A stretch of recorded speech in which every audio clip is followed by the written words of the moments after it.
Thank you for visiting Past the Wire TV, the YouTube channel of PastTheWire.com. Go to DRF.com and use coupon code 1FREEPP for a free single card today. They're off in the 2023 First Crop Sires Race. Maximum Mischief makes the lead with the most 2-year-old maiden special winners by any sire. On the backstretch, Mitoli and Omaha Beach close the gap with stakes performers from coast to coast. Vino Rosso finds his best and leads on the turn with 4 Grade 1 colts on dirt. But it's Mitoli with his 3rd TDN Rising Star, your champion freshman, leading an impressive Spendthrift Superfecta. A top 10 first crop sire in 2023, standing at McMahon of Saratoga. 14 first crop winners, including My Shady Lady, winner of the $500,000 New York Stallion Series 5th Avenue Stakes, Grade 2 winner Winstock, and Stakes winner Solo Shot. Solo Meanie, the 7th leading freshman sire and the only top 10 freshman sire with a Grade 1 or Grade 2 winner. He sired a $700,000 2-year-old at the OBS April sale. His juveniles sold for nearly 6 figures on average, more than 12 times the stud fee. Solo Meanie, a controversial DQ from being a Grade 1 winner by 2-time Horse of the Year Curlin, standing at McMahon of Saratoga Thoroughbreds.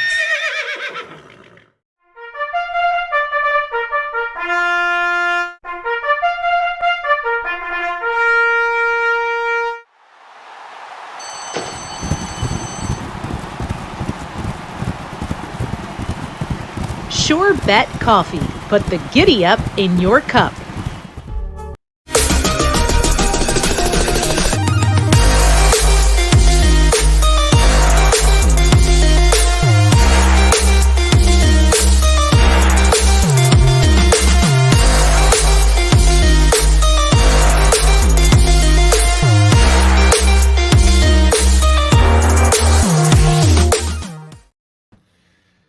Ciao, everybody, and welcome to the latest episode of Kentucky Derby Radar on Past the Wire TV. I am flying solo this week as my usual co-host on Kentucky Derby Radar, Jim Gazzale, is a bit under the weather up at Saratoga, and I'm going to do my best to try and hold down the fort, have an interesting show.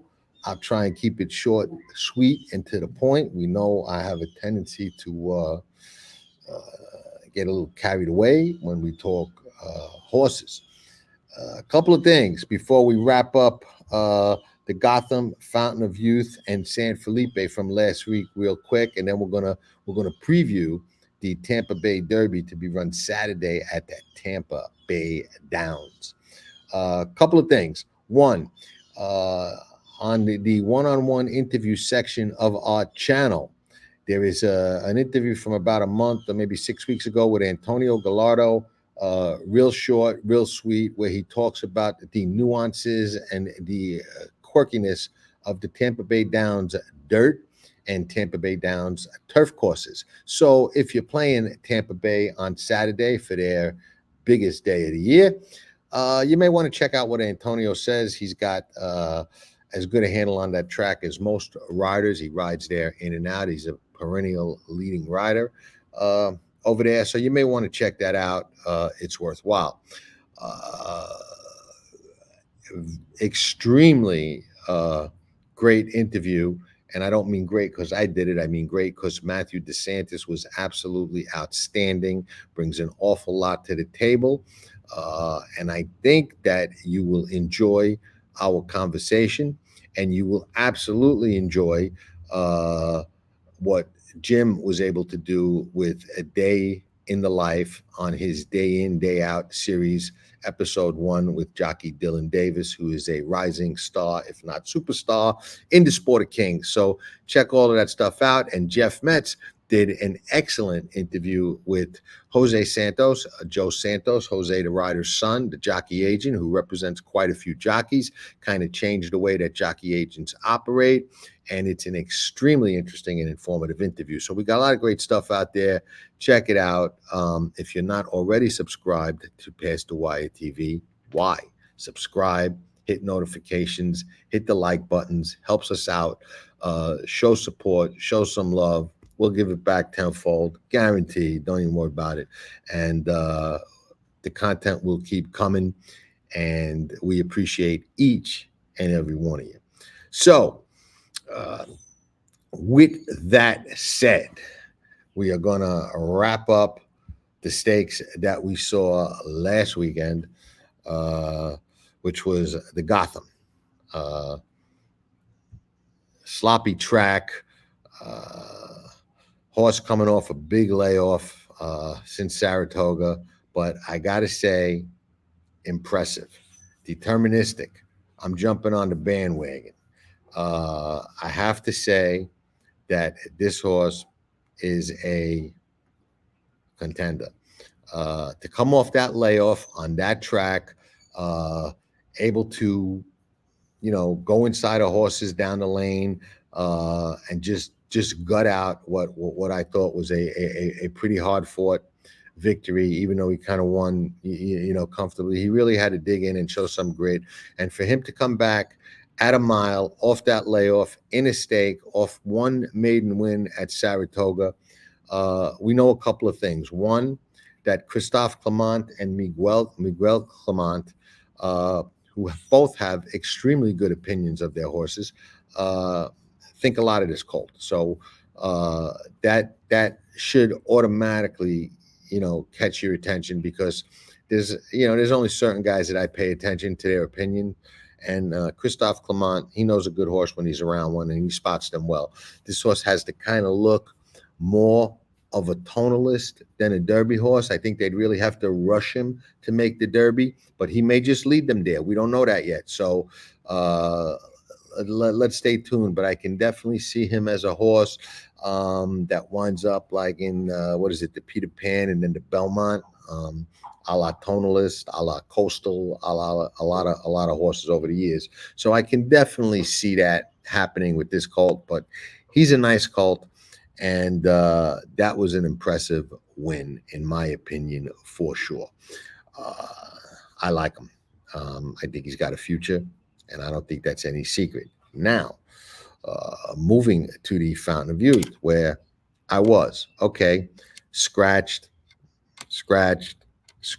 We had a lot of scratches. Locked, scratched. The other horse, Pletcher's horse, the speed horse that was coming out of the one-win, scratched. Ramiro's horse scratched. Those were three high-profile horses in the race.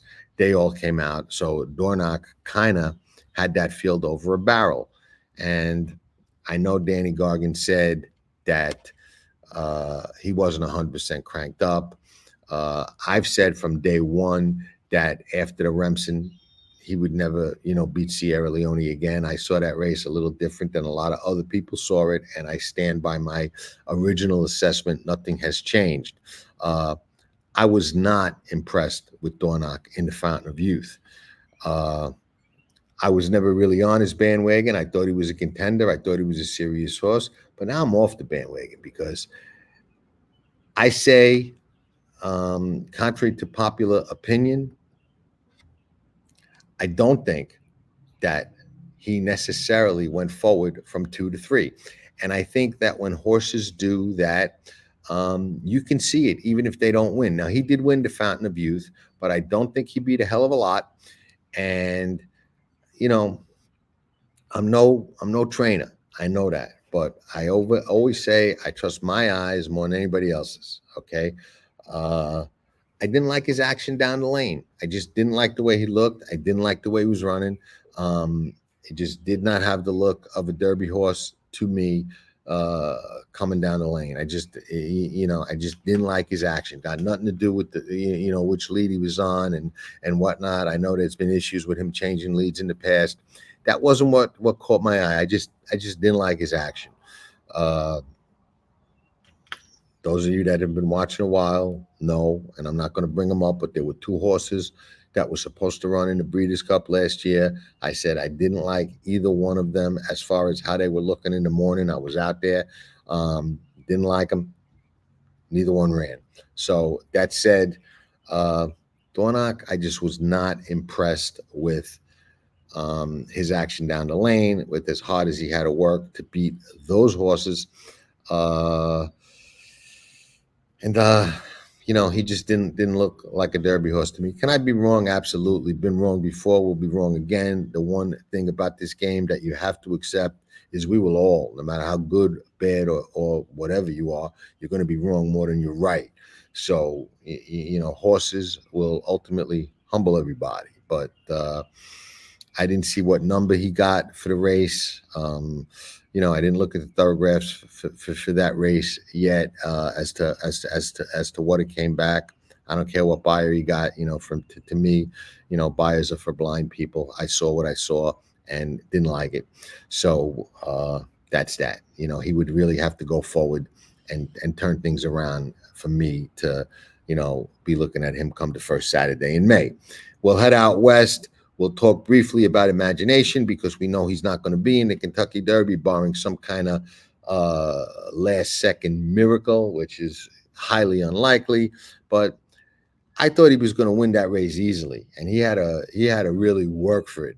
But he did get the job done. He's got a lot of potential, as do most Bob Baffert 3-year-olds that are running in stake races. He's probably the third or fourth stringer, and he was still good enough to win the San Felipe in extremely game fashion over, guess what? Another Bob Baffert horse. And it's just a shame that a lot of these really ultra-talented 3-year-olds, Nisos, other ones, will not be in the starting gate on the first Saturday in May. So with that was my take on the 3 winners of the Derby preps last Saturday. Agree, disagree? I'd love to know what you guys think, and gals. So put it in the comments and let me know if you agree, disagree, and whatnot. And we'll move right on to the Tampa Bay Derby. Now, I've always said I love horses coming off Tampa, going somewhere else. I think it's a great track to get horses fit, get horses, quote, legged up. And I just think it's just such a great track for that. And a lot of times these horses, they get a little bit overlooked because people look at Tampa as like a second or third tier track. So like when those horses go to Keeneland or head back, back up north to, what used to be Belmont Aqueduct, now Aqueduct, Belmont at Aqueduct, whatever you want to call it, but they head back up to Naira. They get overlooked a lot of times, and the Gulfstream horses get bet a lot harder than them. Not by me. I like those Tampa horses.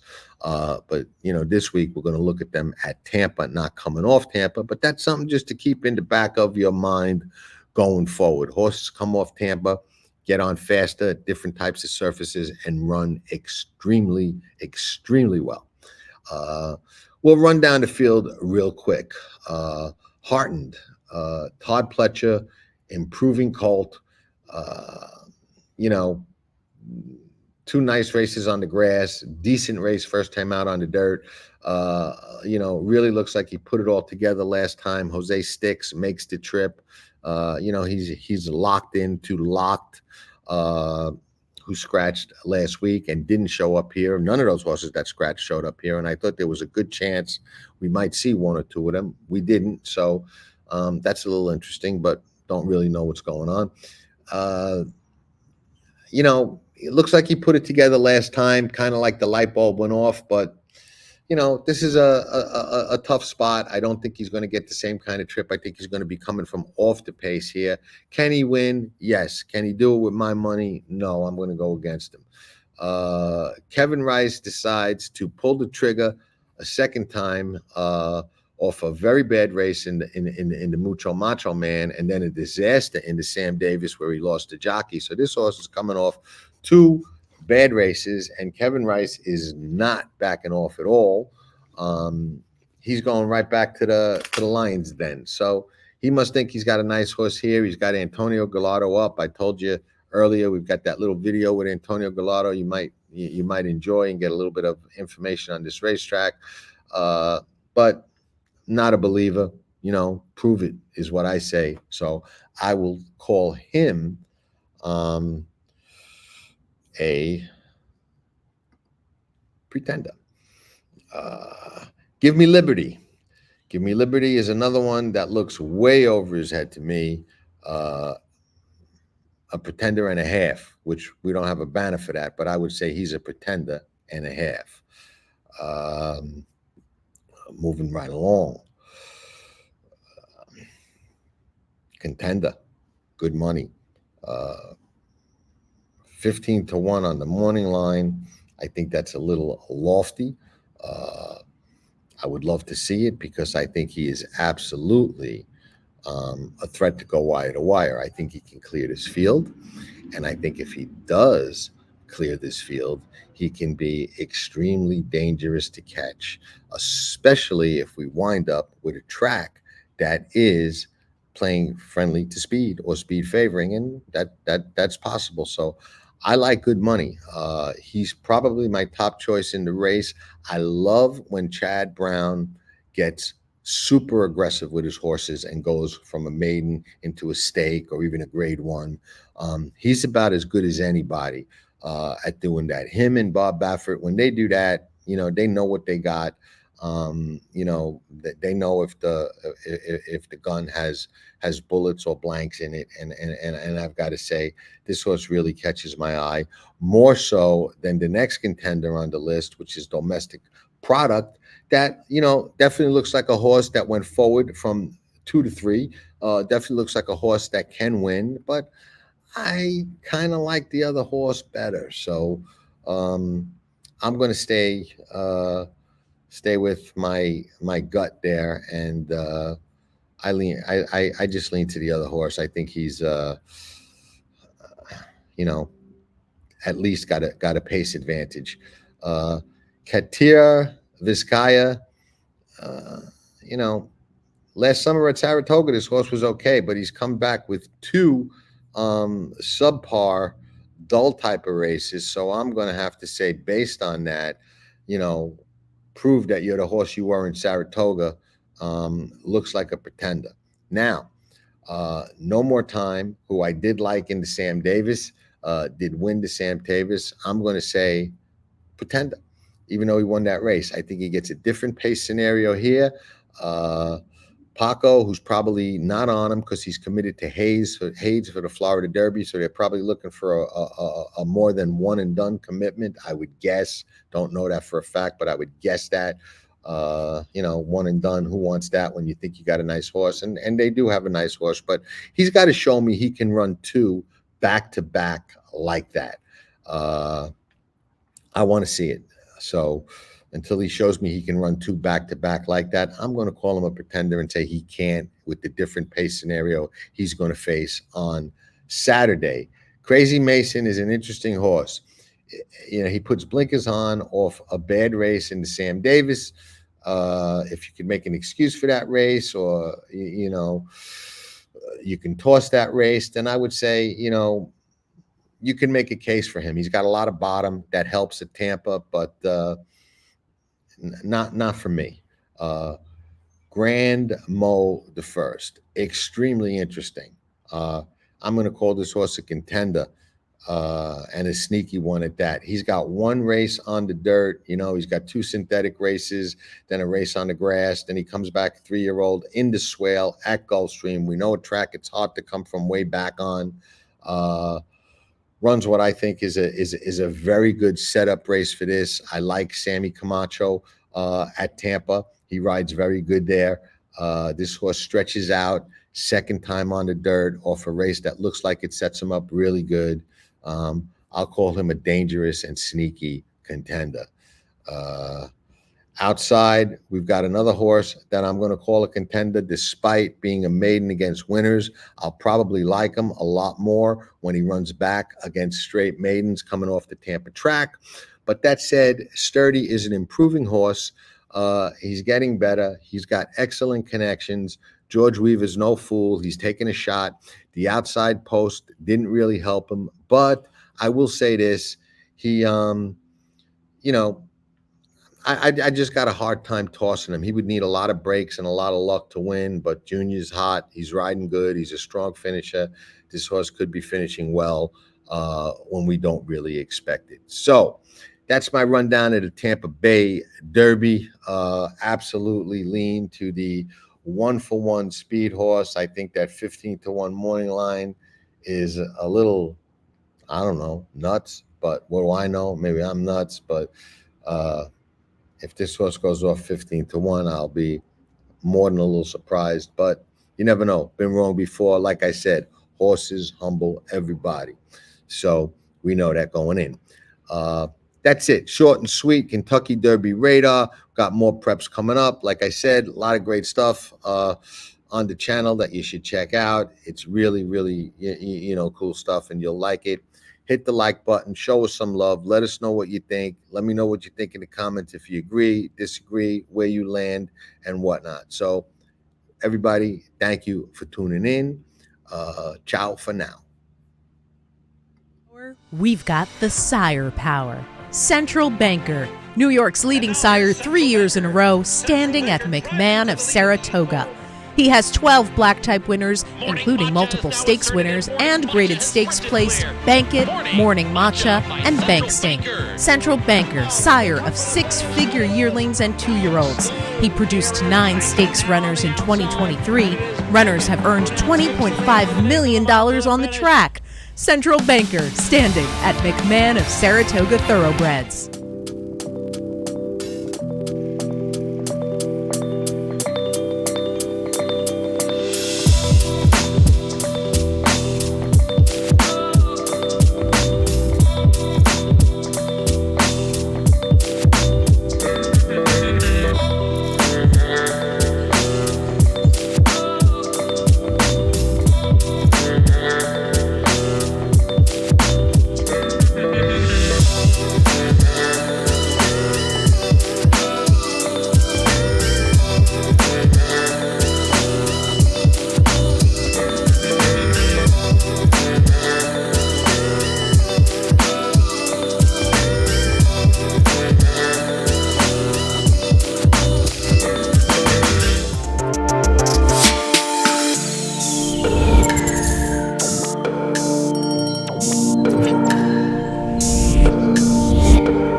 Tracking trips with Pick 6 King John Stetton.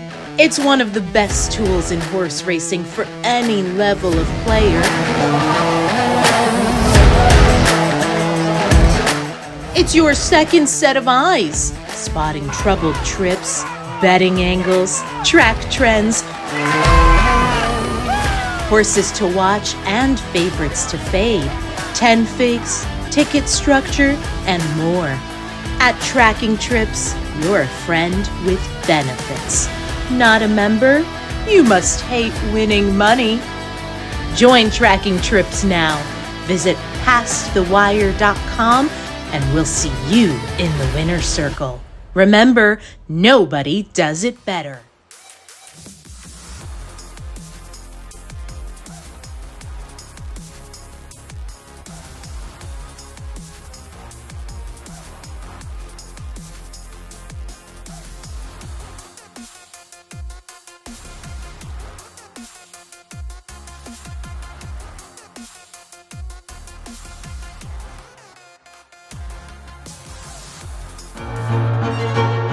Jackie's Warrior quickly in front here by 2 lengths.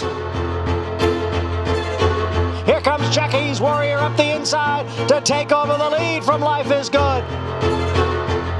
And Jackie's Warrior remains undefeated here at Saratoga, and he wins an unprecedented Grade 1 stakes at the Spa for the 3rd straight season.